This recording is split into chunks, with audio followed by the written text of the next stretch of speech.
Hey, awesome people of YouTube, welcome back to another Baldur's Gate 3 video. I apologize for not having a video yesterday, but today we're going to be talking about Bard and its subclasses. Just overview like how we did with Paladin, Warlock, and a Fighter. But before we get started, I just want to say and do my quick intro is, I do have my own Discord. You can join, the link is down in the description. I stream every Monday, Wednesday, and Friday, 4 p.m. Eastern on YouTube, so check it out.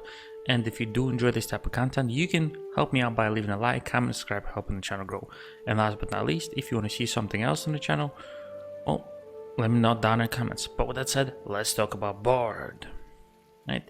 Bard are primarily a support class, right? But you don't have to play them.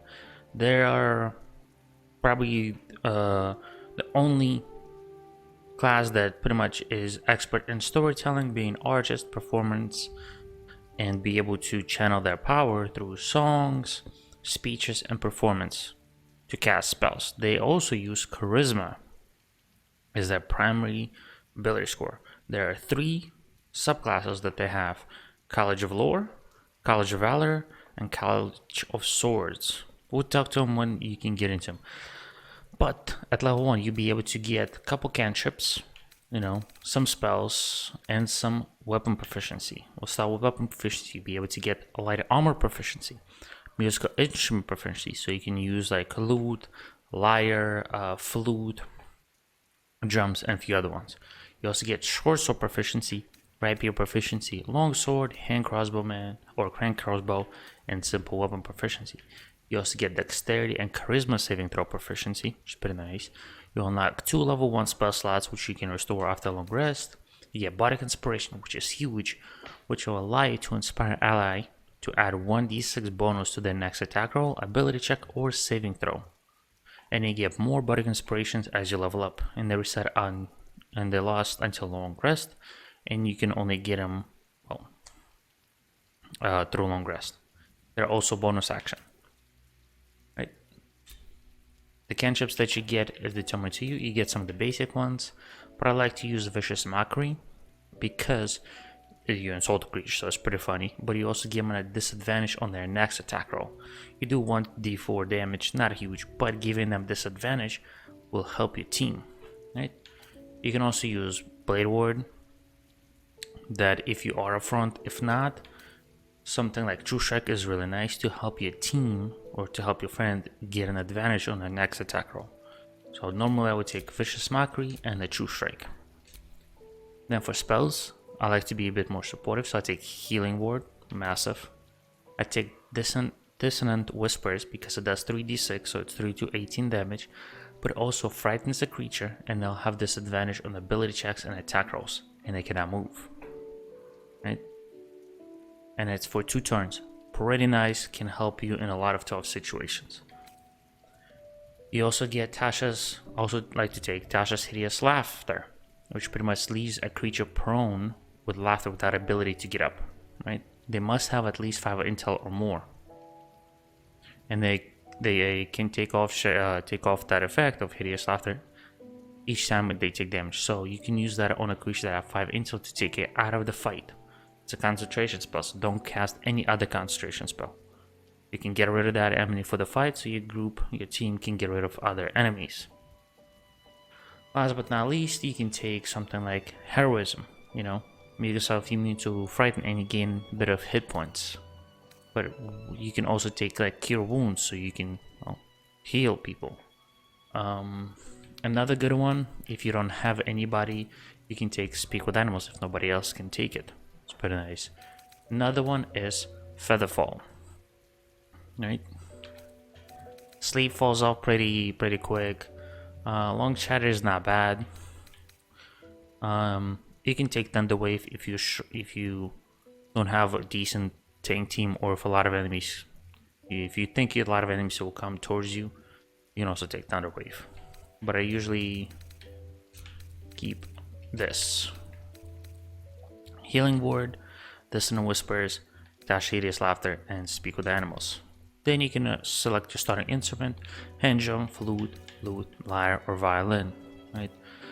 The choice doesn't matter, it's up to you, whichever one you want to play with. Right?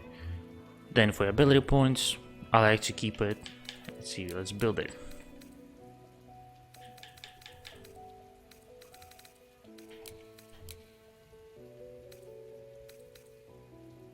I have to keep it something like this. 17 charisma, right? Because that's where our damage comes from, you know.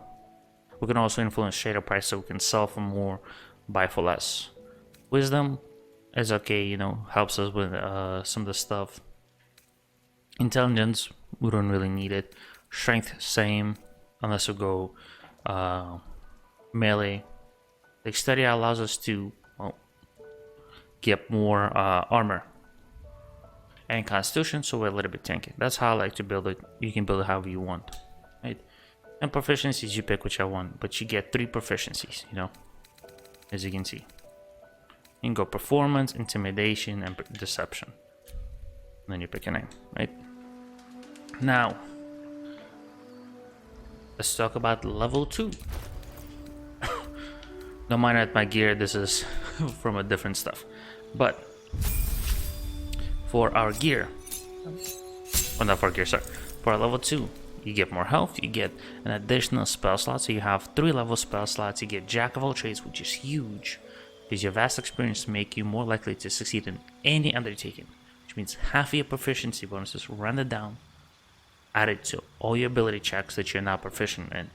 Massive thing. You also get Song of Rest, which gives you an additional short rest that you can take for free. And every long rest it resets, so you have 3 short rests instead of 2, and you get some access to new spells, right? Well, not new spells, but you can pick another spell, right? If you haven't taken Cure Wounds, you can take that, or if you need Featherfall on Thunderwave, you can take that if you haven't. You can also replace spells, right? That's not bad. At level 3, that's where huge things happen, because you can pick your specialization. You get an additional level 1 spell slot, so you have 4, and you get in the 2 level 2 spell slots. And you get Cutting Words, which is use your wit to distract the creature and make it pretty much miss, right? You get access to wonderful spells like Blindness, Calm Emotions, Cloud of Daggers, Crown of Madness, Detect Thoughts, you can see them all, right? The ones that I like to do is... Heat Metal is not bad. It's pretty good. You know, so your enemy will drop their metal weapons, you know, and their metal armor. I believe it just, yeah. Hold Person is pretty good, because what it does, it is concentration. It will make it to where enemy cannot move or do anything, and they will take critical hits, critical damage from melee attacks. You can also take Cloud of Daggers if you want. Lesser Restoration is not huge, but I wouldn't recommend it. But probably the best ones would be Hold Person, Cloud of Daggers, and Heat Metal. You can also take Invisibility if you're into stealthy one, right? I usually take Hold Person. Now, here's the things get spicy. Your subclasses, right? You have 3 of them we mentioned: College of Lore, Valor, and Swords. Right? Let's talk about them real quick before we pick one. So, College of Lore is, well, all about support, you know. It allows you to pretty much double down into support by getting Cutting Words, to where, well, you will use your Bardic Inspiration to distract an enemy, given penalty to their attack rolls, ability checks, and saving throws, you know, which will help you save your party members countless times, right? That's pretty huge. And it gets to level 6, some cool stuff. College of Valor, probably my least favorite, right? Because it is a mix of College of Lore and College of Swords, so it's support and damage, you know. What you do get out of it is you get Combat Inspiration instead of Bardic Inspiration, where you inspire ally, giving them plus 1d6 bonus to their attack rolls, ability checks, saving throws, weapon damage, or armor class, you know, and it lasts until long rest. Right? So that's not bad, and it's a bonus action. You also get proficiency in martial weapons, medium armor, and shield proficiency. So you can be a little bit more front, right? And once you get to level 6, we'll talk about all that stuff. Now, here is College of Swords. This one is all about combat. You're gonna be in the middle of it, you know. You'll gain critical proficiency as well as actions. You get medium armor proficiency and scimitar proficiency. You also get passive, aka fighting style, right? The fighting styles are like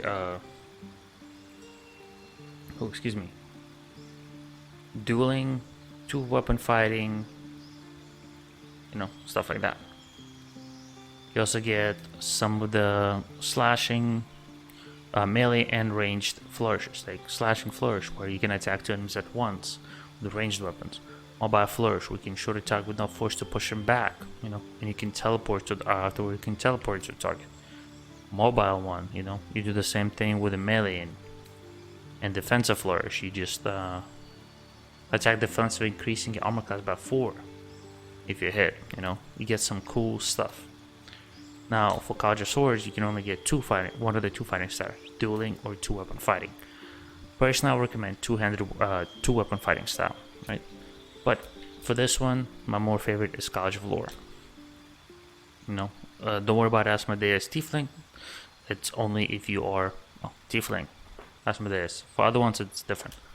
You also, if you are a College of Lore, I forgot to mention, you get 3 more proficiencies.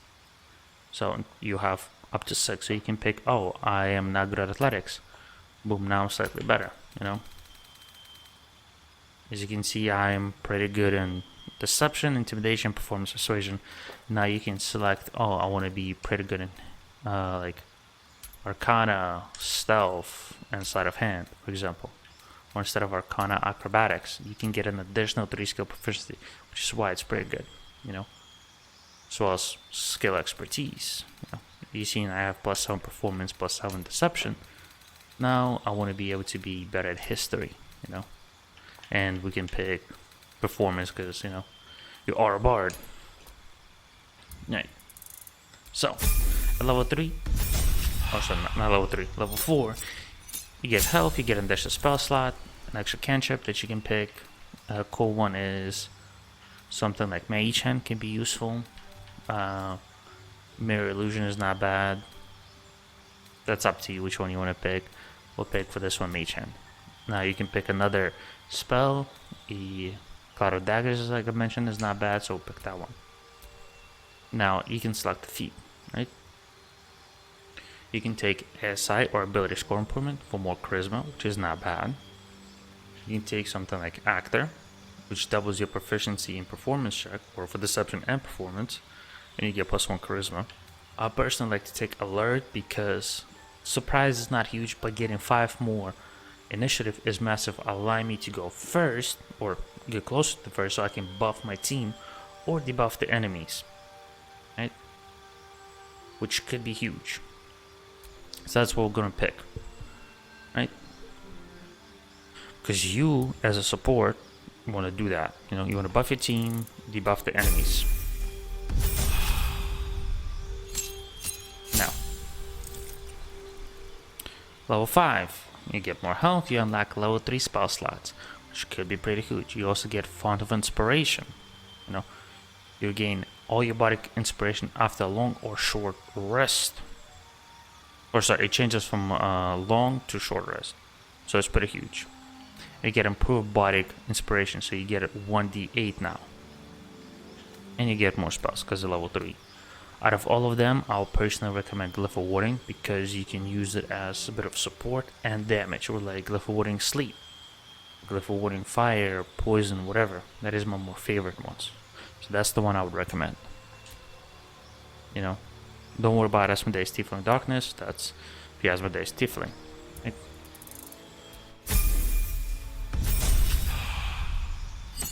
Also, I forgot to mention your cantrips do more damage, you know. So like Vicious Mockery will now deal 2d4. Pretty big. Now level 6 you get Counter Charm. You and ally within 9 meters have advantage on saving throws against being charmed or frightened. Pretty big, pretty helpful, against certain enemies. You get more health, additional spell slot of level 3, and more spells. With a second spell slot of level 3, honestly, don't think there's any super good ones. None of them are pretty massive, so that one is up to you. Attack Thoughts is not bad if you want to play it that way. Plant Growth, if you need to, if you're fighting a lot of melee or want to be fighting a lot of melee, you can use that. Personally, I'll probably just pick the Dead Thoughts. Right? And then you have Magical Secrets. That's if College of the Lore allow you to get, well, as you can see, any other tier 3 or any other spell slot, be it tier 1, tier 2, or tier 3 from anybody, including cantrips like Eldritch Blast. So for this one, I would definitely recommend stuff like Fireball. Huge damage. But be careful, you're not a wizard. Especially Evocation Wizard, so you will damage your teammates, so be careful. But Fireball is pretty good. You can also take Call Lightning. Now, if you don't want to take that, you can take like Mass Healing Ward, Scorching Ray, Eldritch Blast. Magic Missile is also not bad. Stuff like that. But Fireball and Call Lightning, just if you want to be a bit more damage. Right? For College of Valor and College of Swords at level 6, they gain extra attack. Which is not bad. It's pretty good. But for College of Lore, so we'll get that. Now, level 7, we'll get level 4 spell slot. And there's the spell slots you get like Great Invisibility, Polymorph, not Bestow Curse, Freedom of Movement, Dimension Door, Confusion. Great Invisibility is pretty good, so you can turn invisible and have attacks against you have disadvantage, and your attacks will have advantage. Greater Invisibility, Freedom of Movement is not bad if it's a lot of difficult terrain. Dimension Door is pretty good if you want to backline some of the enemies. But pretty cool one is Polymorph, which means you transform a creature into a harmless sheep. What you can do with that is pretty much, it is concentration and it is for 5 turns, but you can take one enemy out, and you can damage it or not. But once their health drops to 0, they'll revert to its original form with its original HP. Polymorph is pretty cool because you turn the enemy into a sheep. Now let's talk about level 8. You get an additional spell slot. The spell slot you pick is up to you. I like to take Great Invisibility just so I can turn my team into that, or turn one of my people into that. Especially if I have a rogue, so I can turn him into Great Invisibility and he has easier time to sneak in. Now you also get a second feat. So for this one, ability improvement is pretty good if you are College of Lore. If you are College of Sword or College of Valor, you can take any other one like Durable from being tanky. You are going with two-handed Great Weapon Master is not bad. Any of the armor masteries, you can take a cantrip if you want, or pretty much it depends on your build. I'll personally take ability score improvement just so I can get my charisma higher, because you can get, little spoiler, from Auntie Ethel. If you don't kill her but get her low enough, you will get a nice cutscene to where you can get a +1 ability score point by letting her live. And if you're good enough, you can pretty much let her not. You can prevent her from taking Marina, so you can get up to 20 charisma, which is pretty good. Right? That's our level 8. Level 9, we get an extra spell slot for level 4, and we get a level 5 spell slot. Pretty huge, because that allows us to get stuff like dominate person, make another person fight alongside you. But every time it takes damage, it must make a wisdom saving throw against your domination. You cannot dominate allies. Get greater restoration, hold monster, which is like hold person, but for monster, which can be huge. You can also take mass cure wounds, planar binding, seeming.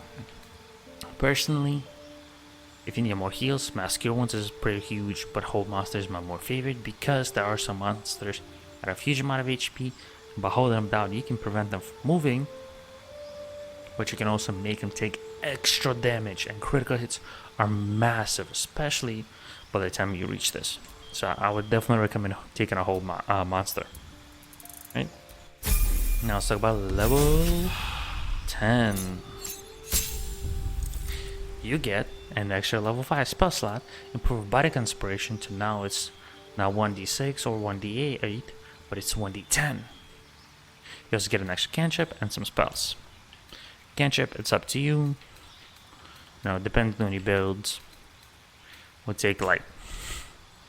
Now, if you are College of Lore or want to be a bit more healy, mass cure wounds, pretty huge, right? And since we are College of Lore, guess what we get? More magical secrets. Yes. So, you can take wonderful stuff like Ice Storm, which is, it rains hail and ice from above. Pretty huge for damage. You can also take Blight, or Cone of Cold. But for this sake, we'll take Blight. And get 2 more skill expertise. You can take your acrobatic sleight of hand to 8, possibly, along with like intimidation to +10. I would like to take persuasion because it's pretty cool, and intimidation because usually those are the 2 that are more out there doing a speech when you're speaking out with people.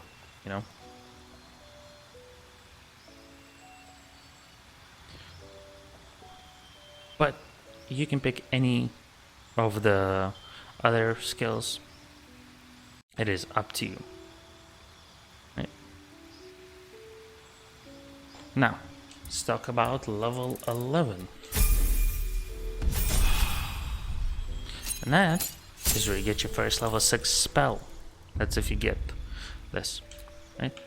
You can get spells like Eye Bite, where the eyes become black corridors, swollen teeth. Your gaze capable of inflicting dread, sickness, putting creature to sleep. So, it's pretty cool. You can also get Otto's Irresistible Dance, where instead of like Tasha Irresistible Laughing, it is Otto Irresistible Dance. It's the same thing, but instead they're just, laughing. Or they're dancing. They cannot take action or move, and you have an advantage on attack rolls. And they have disadvantage on attack rolls and dexterity saving throws. Right, so between those 2, probably take Otto's Irresistible Dance. But you can also take any other level 5 or so spell. If you want to, you can take stuff from the previous, like Heat Metal is also not bad. Which is what I'll take because, in that stage a lot of stuff have pretty strong weapons, so you want to get rid of them. Right? Unfortunately, I don't have level 12. But at level 12, you get your 3rd feat. Right? And you'll be able to pick whichever one you want, and you get an additional level 6 spell slot. Feat is dependent on what you build. If you want more ASI, you can take that to get more charisma. You can also take alert if you haven't, or any of the proficiencies in like weapons, or if you want to be able to be a little bit more useful once you run out of spell slots, you can take, I believe it is something warlock, where you can get their cantrip, which you should take Lich Blast, because by the time you reach this point, you will have Not one Eldritch Blast Beam, not two, but whopping 3 Eldritch Blast Beams, which is pretty massive. You won't be as good as the Warlock, but you will still be pretty good. But that is it for this video. I hope you enjoyed it. I hope kind of showed you and told you about the Bard and what it can do. Personally, I love the support Bard, but I definitely cannot wait to try out more offensive College of Swords Bard. If you do have any other builds, or if you have any comments or own opinions on the Bard, do let me know down in the comments. I want to hear about it. With that said, don't forget to stay awesome. I'll see you in the next one. Bye bye.